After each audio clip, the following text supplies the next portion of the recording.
Kita lanjutkan kembali perbincangan. Saya mau ke Kang Pipin. Kang Pipin, gimana nih kalau hitung-hitungan ternyata yang mendukung atau mengusung Anies Baswedan baru PKS. Jangan aman-aman dulu nih, Kang. Jangan aman-aman dulu deh, Kang. Masih ada potensi lain juga nih, Kang. Gimana?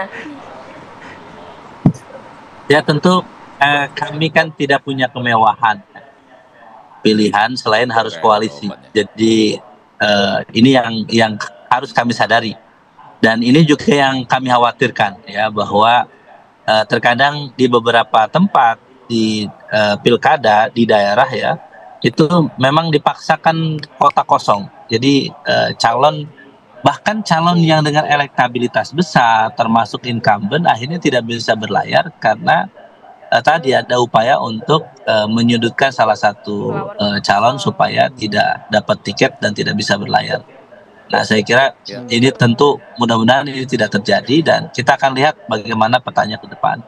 Nah, yang kedua, ya tentu kami akan berikhtiar terus mencari yang terbaik dan PKS pada posisi saat ini ketika pemenang pilkada, pemenang pemilu di DKI Jakarta, kami akan berikhtiar untuk menjadikan salah satu ya kader kami untuk maju sebagai calon gubernur atau calon wakil gubernur di Jakarta.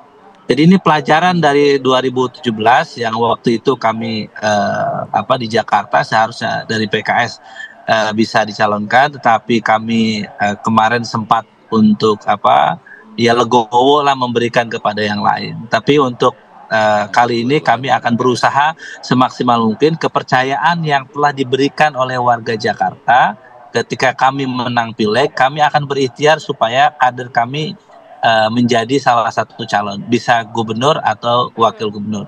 Sebenarnya waktu itu kami sempat menyampaikan kepada Mas Anies pilihannya dua, Mas Anies sebagai calon gubernur, misalnya masuk ke PKS, menjadi kader PKS, atau yang kedua wakilnya adalah dari PKS, dari kader PKS.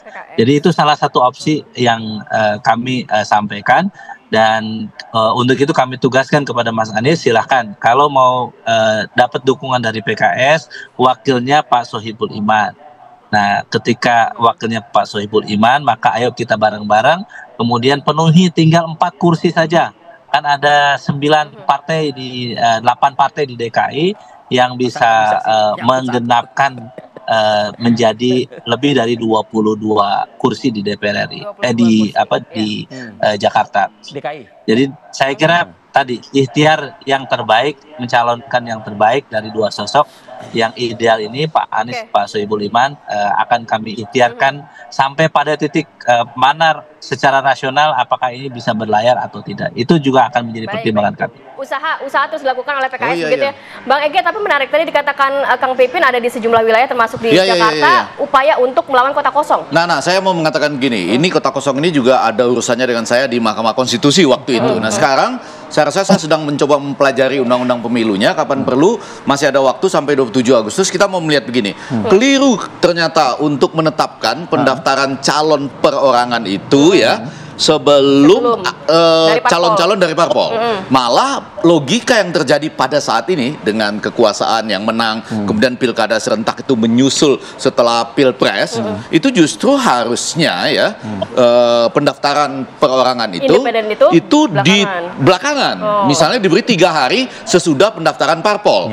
Apakah bisa 3 hari atau tidak? Justru kalau orang melihat misalnya di satu tempat ada pemaksaan untuk menuju kota kosong, rakyat akan berbondong-bondong memberikan KTP-nya. Bisa nggak diselesaikan dalam waktu 3 hari? Pemilihan presiden Turki itu hanya diselesaikan dalam 3 hari aja pendaftarannya. Dan untuk menjadi calon presiden Turki cuma dibutuhkan 100.000 dukungan. Di Jakarta berapa? Hampir 700.000 coba bayangkan. Jadi itu ada 2 persoalan, soal berapa banyak dukungan, yang kedua berapa lama klarifikasinya atau verifikasinya, dan yang ketiga pendaftarannya di awal itu justru memungkinkan terjadinya kota kosong. Tetapi kalau sesudah pendaftaran partai, saya nggak tahu ya, ini menjelang 27 Agustus. Kalau masih ada waktunya dan kita lihat undang-undang pemilunya, rasanya masih cukup punya waktu untuk ke Mahkamah. Udah ditutup ya? Iya, ke Mahkamah Konstitusi untuk mengatakan bahwa nggak bisa ini. Justru harus dibuka, memberi kesempatan misalnya 3 hari. Rakyat kalau betul di satu daerah ternyata mereka antusias terhadap perilaku yang mendorong kotak kosong ini, mereka bisa rame-rame memberikan dukungannya gitu. Oke. Kira-kira untuk Jakarta ini mengarah ke sana? Hensat mengatakan demikian. Kalau Bang Ege saya mengatakan apa? Kalau saya ingin mengatakan demikian. Nanti kita lihat lah ya, ada tekanan-tekanan atau enggak. Tekanan-tekanan itu agak kasat mata loh kelihatannya gitu. Tidak bisa diteriakkan. Bukan tuduhan Bang Ege. Oh, enggak. Bukan tuduhan. Bukan tuduhan. Tapi disinyalir siapa sih yang mengarah ke kotak kosong ini? Enggak bisa. Itu Oh, enggak yang bisa. seperti Anda katakan. Oh, iya. Itu hegemoni adalah sesuatu yang tidak bisa kita nyatakan, Baik. tetapi kita rasakan. Oke, Iya. Bang Doli terakhir. Anda bisa mengomentari ini Bang. Silakan Bang. Yang mana yang mau dikomentarin nih? Enggak. Mungkin upaya untuk kotak kosong dulu, Bang. Ya, itu yang penting Bang. Soalnya tadi itu ya Anda juga Komisi 2 tuh yang pertanyaan tadi. Oh tuh. iya. Kita ada beberapa hal yang sama loh ini mau mengubah.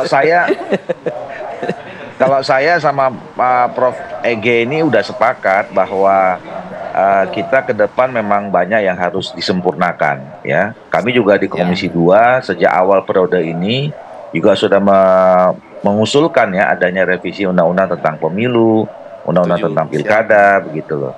Tapi dengan situasi selama ini yang kita hadapi realitasnya ternyata momentumnya belum ketemu.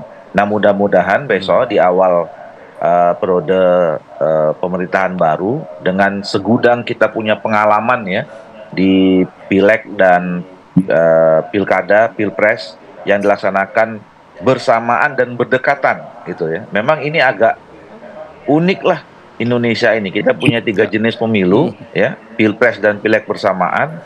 Dalam beberapa bulan kemudian di pilkada serentak lagi seluruh Indonesia itu dilaksanakan. Jadi sebetulnya energi Indonesia, energi bangsa negara termasuk masyarakat kita ini sedikit dipaksakan untuk dalam waktu 1 tahun atau beberapa bulan selesai semua agendanya. Gitu. Nah, tapi nanti kita lihat ya setelah pilkada tentunya kita akan bisa melihat bagaimana hasilnya dan kita mencermati apa yang harus kita evaluasi ke depan kira-kira gitu. Kalau itu. Oke, baik, terima kasih banyak Bapak-bapak, Kang Pipin dan juga Bang Doli dan juga Bang Ege sudah semangat hadir. ya Bang Doli ya untuk perubahan demi kebaikan. Semangat juga Kang Ridwan Kamil dan Abah ya, Anies Baswedan. Kita nantikan akan seperti apa Pilkada Jakarta. Terima kasih banyak Bapak-bapak, sehat selalu. Assalamualaikum. Assalamualkum. Baik, di segmen berikutnya kita akan coba mengulas juga bagaimana sebetulnya yang imbas ya dari tewasnya Ismail Haniyeh ini dengan situasi di Timur Tengah. Usai jeda pada waktu berikut, kami akan kembali.